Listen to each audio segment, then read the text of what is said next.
Hey guys, Mr. Ray is to help you on the third day of the 2.4 notes here. And so just before we get started going over some things, there's a lot of things with the chain rule that does get a little confusing. So we're going to try to find the derivative of each one of these functions here.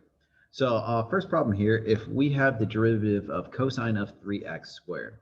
Now, trig functions get a little tricky, and this is why it's really important to make sure you use parentheses.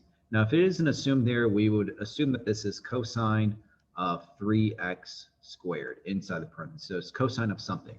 So if we're trying to find the derivative of this, we'd have to do the chain rule because it's cosine of something.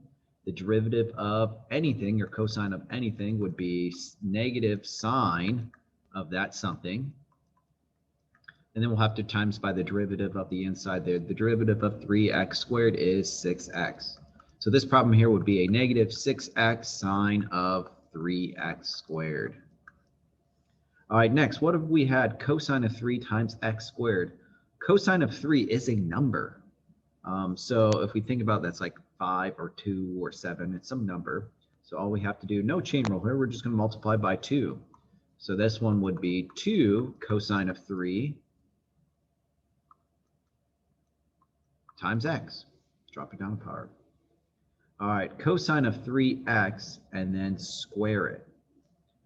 So one thing that's a little tricky, I'm assuming that the 3x is being squared. So if you want, you could change this to cosine of 9x squared and then go through like the first problem here. The derivative of cosine of anything is negative sine of that something. And we'll times by the derivative of the inside, which would be 18x. So we'd have negative 18x sine of 9x squared. All right, what about cosine squared of x? Cosine squared of x is really cosine of x squared. So if we want to take the derivative of cosine of x squared, we have to use the chain rule because we have something squared, which would be 2 of that something, in this case cosine x, to the first power. And then we'll times by the derivative at the inside, which would be negative sine of x. So the derivative of cosine of or cosine squared x would be negative 2 sine x cosine x. And last one here, the square root of cosine, that we probably want to change to cosine of x to the 1/2 power. And this is going to be very similar to cosine squared. So something to the 1/2 power would be 1/2 of that something to the negative 1/2 power times by the derivative of the inside, which would be negative sine x. So how does that rewrite? Well, let's see. The negative sine x would be on the top. And on the bottom here, we'd have a 2 from the 1/2 and then a radical cosine x. All right, so good practice there. Go back and watch this video if you have any troubles with it. See where you made your mistake. Other thing where people get confused on is when we have the chain rule inside of a chain rule. So like this problem here, sine cubed of 4x. So really this is sine of 4x, and this whole thing is being cubed. So you want to start looking and see, okay, what's the inside part? We have sine of 4x cubed. Well, the derivative of that, anything cubed would be 3 of that something to the second power.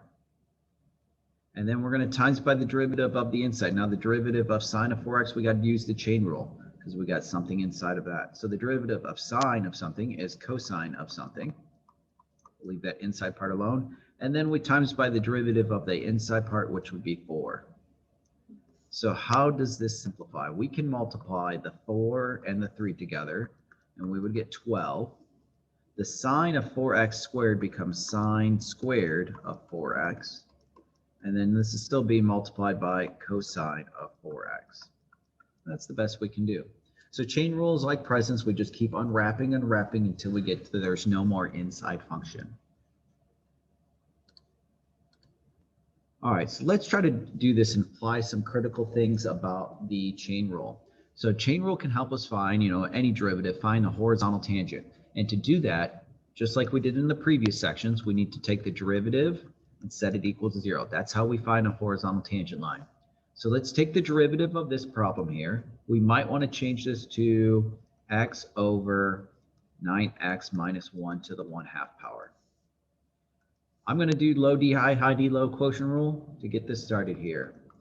All right, so we got low, which is 9x minus 1 to the 1/2 power. D high is just 1. Then minus high, which is x. And then d low, well, we got to do the chain rule because it's something inside of the 1/2 power. So it'd be 1/2 of that something to the negative 1/2 power times the derivative of the inside. The derivative of 9x minus 1 is just 9. So there's low d high over high d low over low low. And then if we low low here, if we square 1/2 power, that just becomes 9x minus 1 to the first power. All right, so let's try to clean this up because we got to clean it up before we set it equal to 0. So cleaning this up a little bit here. Let's see, this just becomes 9x minus 1 to the 1/2 power. And then over here we can multiply by the x and the 1/2 and the 9.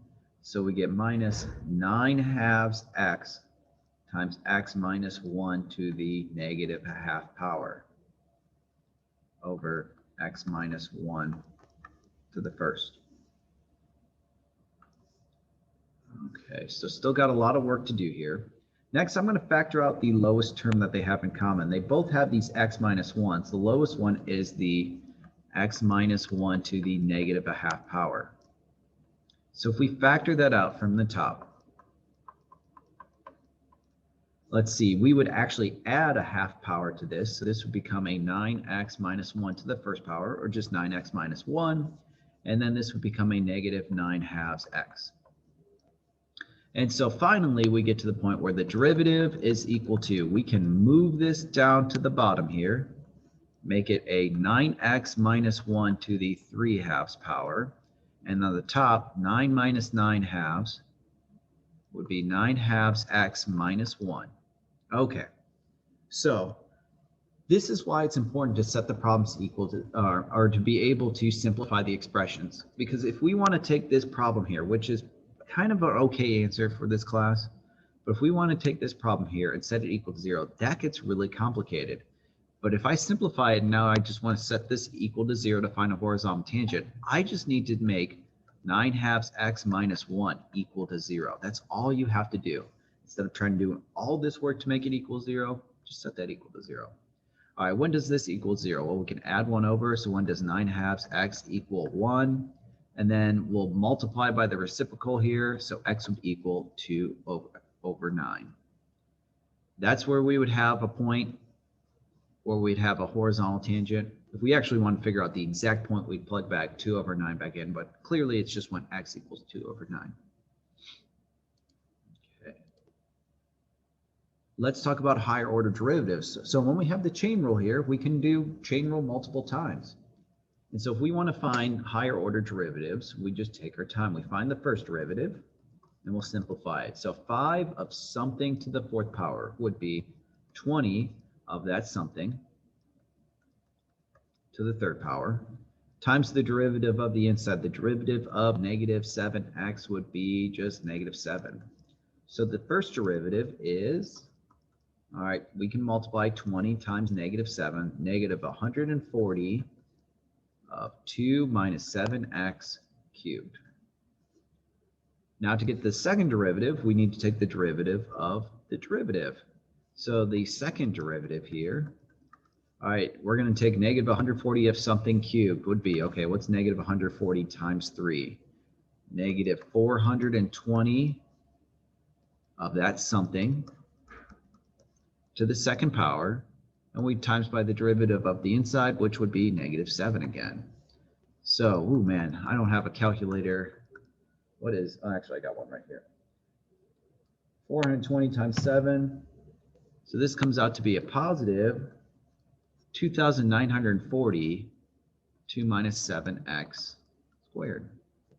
All right, so derivative of derivative, we just take our time with it. All right, now when we have quotient rule here, let's show you how we can do this again. Now, I might change this problem here. Instead of doing low d high d low, let's go ahead and change this to 3 minus x to the negative 5th power. So when we take the derivative of it like this, we would get, first derivative would be -5 of the 3 minus x to the -6 power times the derivative of the inside, which is -1, which would be 5 of the 3 minus x to the -6 power. Now we could write this at, we might want to change this to 5 over 3 minus x to the 6th power, but there's really no point because now what we need to do is do the derivative of that. If we want to take the derivative of this, it's just easier to leave it in that form. So the derivative, or the second derivative, 5 of something to the -6th power would be -30 of that something to the -7th power. And we got times by the derivative of the inside, which is -1. So the second derivative would be +30 over 3 minus x to the -7th power. Now that we're done, we got to the point we want to get to, we should rewrite this. All right, so the second derivative would be 30 over 3 minus x to the 7th. We would have got the same problem if we just left it as quotient rule and done quotient rule over quotient rule, but that would have been more complicated. So I'm going to show you some tricks and strategies here to simplifying these. They're not always the just the one way to get an answer. Okay, so let's take a look at the homework here. You guys are going to be working on 2.4c. Make sure you guys are okay with this. All right, so this first problem here, find the horizontal tangent. So you'll take the derivative of this, set it equal to 0. Very similar to what we did. First and second derivatives, just like the two examples we did. Actually, just says find the second, but you got to find the first before you find the second. All right, next here, just going over some concepts here. We have a graph of two functions. You're going to label which one would be f and which of them would be f prime of x. So just go ahead, label that. Try to use some reasoning to figure out which one would be what. All right, and lastly here, maybe we'll do one of these problems here. H of x is f of x of g of x. I'm going to write that down. And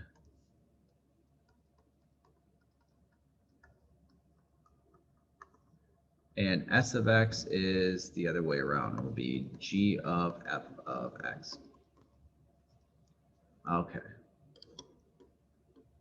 So, you know what?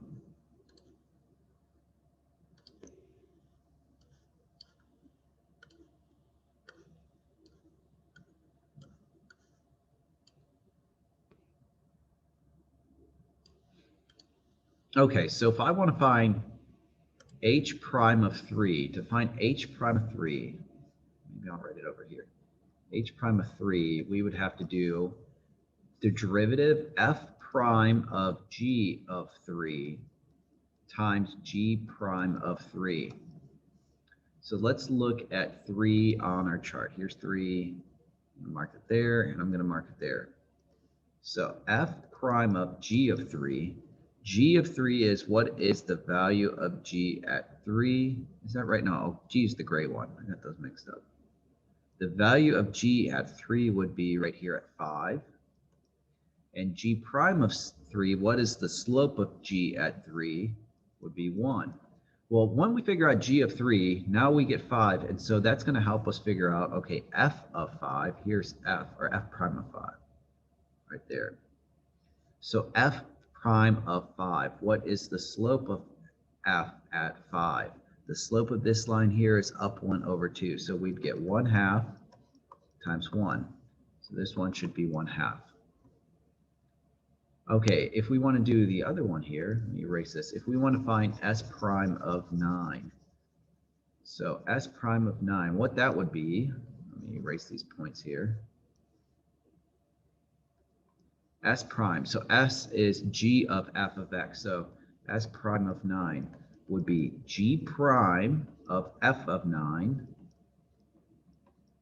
times f prime of 9. All right, let's go to 9 here. Let's mark them down right there and there. So g prime of, okay, what's f of 9? F at 9 would be at 6. F prime of 9, what's the slope of this line? It goes up 2 over 1, so this would be 2. So what we got to do now here, we plugged in 9 into f, and we got 6. We got to look at g of 6 here. No, that's not g. This one's g. what is the slope at that point? Did we do that right? 4, 5, 6, 7, 8, yep.